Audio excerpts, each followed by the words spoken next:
नमस्ते दोस्तों, हॉक्साई में आपका स्वागत है। 1 दिसंबर 2022 को भारत ने इंडोनेशिया से G20 की अध्यक्षता ग्रहण की, जिसके बाद 23 फरवरी 2023 को पहले G20 शिखर सम्मेलन का आयोजन किया गया। अगर आप नहीं जानते कि G20 क्या है, G20 शिखर सम्मेलन क्या है, तो G20 19 देशों और एक यूरोपीय संघ का ग्रुप है जो इंटरनेशनल इकोनॉमिक कॉरपोरेशन पर आधारित है और ये सभी देश मिलकर हर साल एक शिखर सम्मेलन यानी कि मीटिंग आयोजित करते हैं, जिसमें वर्ल्ड की इकोनॉमी को कैसे आगे बढ़ाया जाए इस बात पर चर्चा की जाती है।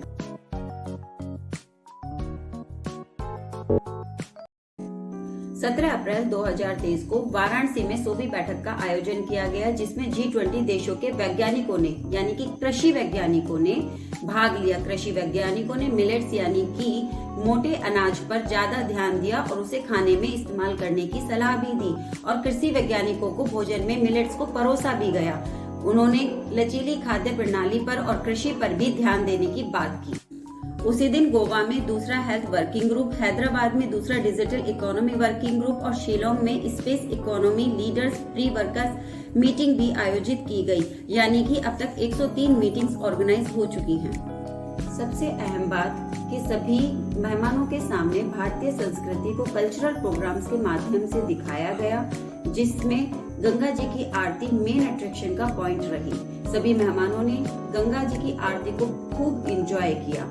भारत को G20 की अध्यक्षता मिलना एक प्राउड मोमेंट रहा है, जिसमें भारत में 200 से अधिक बैठकों का आयोजन किया जाएगा। G20 प्रतिनिधियों और विदेशी मेहमानों को भारत के कल्चर और हॉस्पिटैलिटी का अनुभव कराने का ये एक अच्छा चांस है। वहीं इनक्रेडिबल इंडिया को विश्व तक पहुंचाने का भी ये एक बहुत ही ज्यादा अच्छा चांस माना जा रहा है। अब प्राथमिकता ये रहेंगी कि किस तरीके से भारत इस चांस को कैश करता है और कैसे अपने बारे में पूरी दुनिया को समझाता है। तो सबसे पहली बात तो यह है कि भारत ने थीम ही वसुधैव कुटुंबकम चुनी है, जो अपने आप में एंशिएंट इंडिया को, एंशिएंट कल्चर को प्रेजेंट करती है। कहीं ना कहीं इसमें ही पूरी कोर फीलिंग भारत की छिपी हुई है कि भारत पूरी दुनिया का, पूरे विश्व का भला चाहता है। उसी के अनुसार G20 की प्राथमिकताएं तय की गई हैं। हरित विकास, जलवायु वित्त और लाइफ यानी कि लाइफ स्टाइल फॉर एनवायरनमेंट पर ध्यान दिया जाएगा। मानव के विकास और वातावरण को शुद्ध करके किस तरह से एक साथ विकास किया जा सकता है, इस बात पर ध्यान देने की आवश्यकता इसमें दिखाई गई है। त्वरित, समावेशी और लचीला विकास, यह एक सबसे अहम पॉइंट है, क्योंकि इसी के हिसाब से विकास कब, कैसे और कितनी जल्दी से किया जाएगा, इस बात पर ध्यान दिया जाए। यानी कि पूरे विश्व के सभी देशों का विकास एक साथ कैसे किया जा सकता है, इस बात पर ध्यान दिया जाएगा। SDG यानी सतत विकास लक्ष्य पर प्रगति में तेजी लाई जाएगी। तकनीकी परिवर्तन और डिजिटल सार्वजनिक अवसंरचना पर ध्यान दिया जाएगा।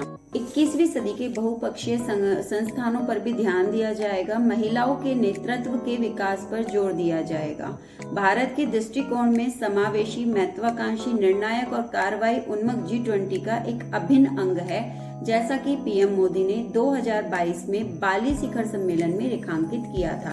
कुछ ऐसे भी ग्रुप्स हैं जो भारत की G20 प्रेसिडेंसी में पहली बार बनाए जाएंगे, जैसे स्टार्टअप 20 एंगेजमेंट ग्रुप की स्थापना पहली बार इसी साल की जाएगी, जो ड्राइविंग इनोवेशन में स्टार्टअप्स की भूमिका को पहचानता है, जो तेजी से बदलते ग्लोबल सिनेरियो का जवाब देता है। वहीं भारत की अध्यक्षता में डिजास्टर रिस्क रिडक्शन ग्रुप की भी स्थापना की जाएगी और डिजास्टर के जोखिम को कम करने के लिए बेस्ट प्रैक्टिसेस G20 ग्रुप्स के बीच में की जाएंगी। ऐसा नहीं है कि भारत केवल G20 देशों को या फिर मेहमान देशों के साथ ही सहयोग को बढ़ा रहा है, बल्कि वह अपने सिटीजन्स को भी यह मौका दे रहा है कि वह G20 देशों की समिट के साथ में जुड़ाव कर सकें। गवर्नमेंट ने इसके लिए 21 अप्रैल 2023 को एक आर्टिकल जारी करके लोगों से उनके सुझाव मांगे हैं। आर्टिकल का टाइटल ही जन भागीदारी G20 को लोगों तक पहुंचाना है, जिसके लिए आप दी हुई वेबसाइट पर जाकर अपने सुझाव और अपनी राय दे सकते हैं। G20 का लोगो भारत के झंडे के रंगों से प्रेरित है। यह पृथ्वी ग्रह को कमल के फूल से जोड़ता है। पृथ्वी नेचर को दिखाती है, वहीं कमल का फूल चुनौतियों के बीच खिलकर उभरने को दिखाता है। अब यह हम सब भारतवासियों की जिम्मेदारी बनती है कि हम एक उत्कृष्ट भारत की छवि को दुनिया तक पहुंचाएं। वीडियो को लाइक करना ना भूलें। अगर आप चैनल पर नए हैं तो सब्सक्राइब करें। वीडियो को अपने दोस्तों के साथ शेयर करें ताकि जानकारी ज्यादा से ज्यादा लोगों तक पहुंचाई जा सके। G20 पर आपकी क्या राय है, कमेंट में जरूर बताएं। वीडियो देखने के लिए आपका बहुत बहुत धन्यवाद।